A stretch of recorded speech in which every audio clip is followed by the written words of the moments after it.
começamos a falar sobre processo, eu defini algumas etapas que existem dentro do processo, alguns pontos que existem dentro do processo para que você consiga controlar esse processo.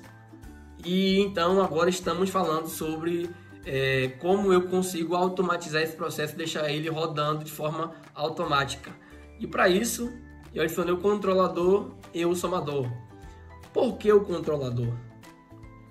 O controlador, ele é um dispositivo que é um dispositivo eletrônico e tem uma capacidade de gerar algoritmos ou de gerar lógicas internamente dele. Ele lê uma entrada, gera um algoritmo, gera uma lógica e logo após ele dá uma resposta, uma saída para o sistema.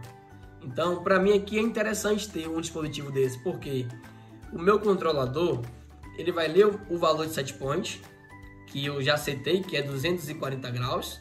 Está aqui ele bem definido. Ele vai ler o valor da minha variável de processo. Digamos que a minha variável de processo esteja em 230 graus. E aí ele vai calcular um valor chamado de erro.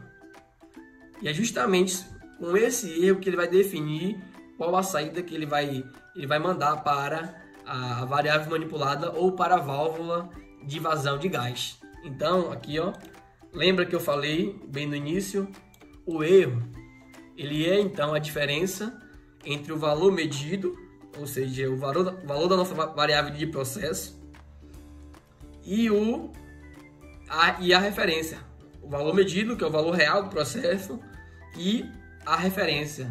Então a diferença entre esses dois valores, ele vai me dar o meu valor de erro.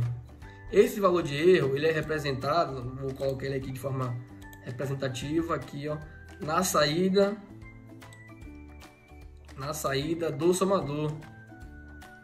Vou botar como aqui um EDS.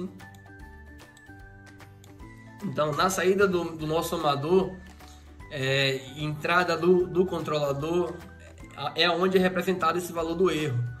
Daí, o controlador vai ler esse erro e vai gerar, através do algoritmo que foi programado pelo profissional de automação, ele vai gerar um sinal de saída para poder conseguir interagir com a variável manipulada e trazer a variável de processo para o ponto de controle, para onde ela deveria estar.